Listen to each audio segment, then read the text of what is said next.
Steve stood beside Mr. Crepsley. His body blocked my view of the vampire, so I couldn't see what was happening next. All I know is they spoke to each other very softly. Then there was a noise like a cat lapping up milk. I saw Steve's back shaking and I thought he was going to fall over, but somehow he managed to stay upright. I can't even begin to tell you how frightened I was watching this. I wanted to leap to my feet and cry out, "No, Steve, stop!"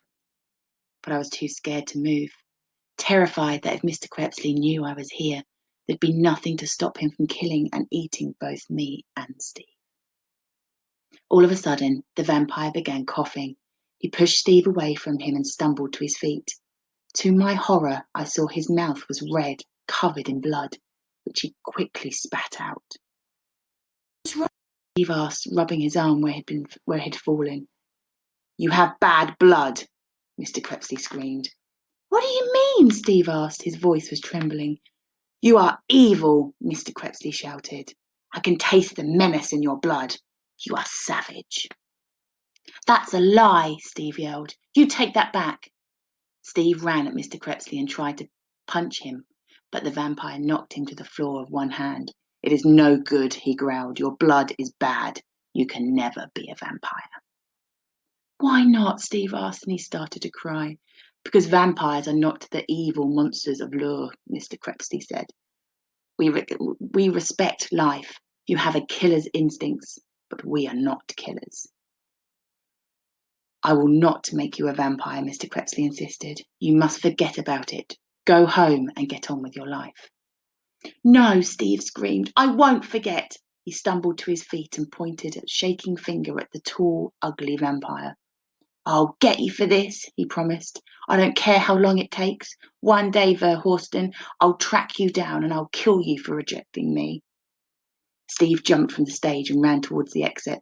"One day," he called back over his shoulder, and I could hear him laughing as he ran, a kind of crazy kind of laugh. Then he was gone, and I was alone with the vampire. Mr. Crepsley sat where he was for a long time, his head between his hands, spitting bits of blood out onto the stage. He wiped his teeth with his fingers, then a large handkerchief. "Children," he snorted aloud, then stood, still wiping his teeth, and glanced one last time over the chairs at the theatre.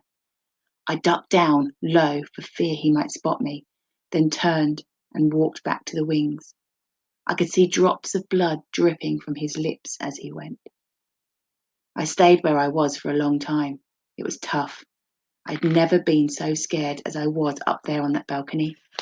I wanted to rush out of the theatre as fast as my feet could carry me, but I stayed.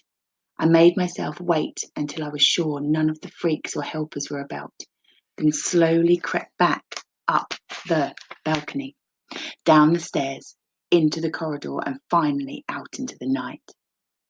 I stood outside the theatre for a few seconds, staring up at the moon, studying the trees until I was sure there was no vampires lurking on any of the branches. Then, as quietly as I could, I raced for home. My home, not Steve's. I didn't want to be near Steve right then. I was almost as scared of Steve as I was of Mr. Crepsley. I mean, he wanted to be a vampire.